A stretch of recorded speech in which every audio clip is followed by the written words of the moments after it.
In 2016, an e-commerce startup set out to fill a gap in the market, delivering hard-to-find African and Caribbean groceries to immigrant communities, a need close to the hearts of the two Nigerian-American founders. I think the most piercing feedback we got was an investor we spoke with that took a meeting with us, asked us if immigrants even had money.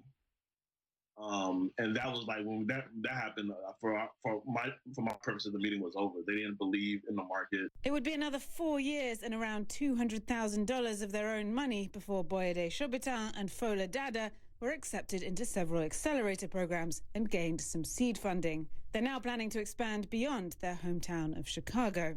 Between 2013 and 2017, only 1% of venture-backed founders in the US were black, according to a study by RateMyInvestor.com.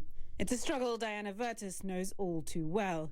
She started her boutique events business in 2010 with just $2,500. I was extremely discouraged by one investor. I was told that I should have a Caucasian person be the face of the company and I should be the background.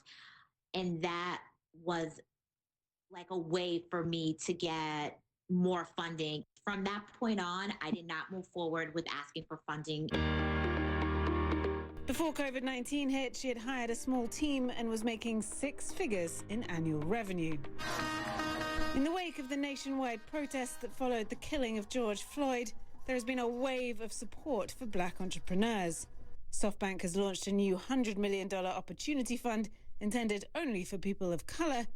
Andreessen Horowitz announcing a $2.2 million fund for underserved founders. I am deeply concerned about the amount of money that is pouring into our community that is probably going to be controlled by the people who write the check, who don't understand our reality, who don't experience the racism and challenges we have, and the desired outcomes will be unrealistic. Melissa Bradley, who served in the Clinton and Obama administrations, has spent several decades funding and mentoring black and minority businesses. She says this is about much more than just investor prejudice. According to 2014 data from the Federal Reserve, 47% of black-owned businesses who applied for credit were fully funded, compared to 75% of white-owned. The inputs for those credit scores require a set of assets that oftentimes are declined to Black Americans. And so you obviously get different ratings if you rent versus you own.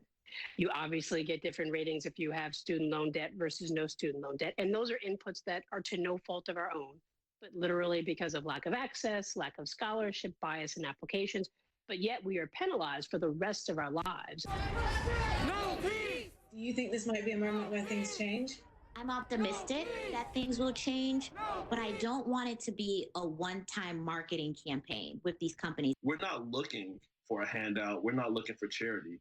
We're looking for the same type of access we would give a white founder who went to Harvard. Clare Sebastian, CNN, New York.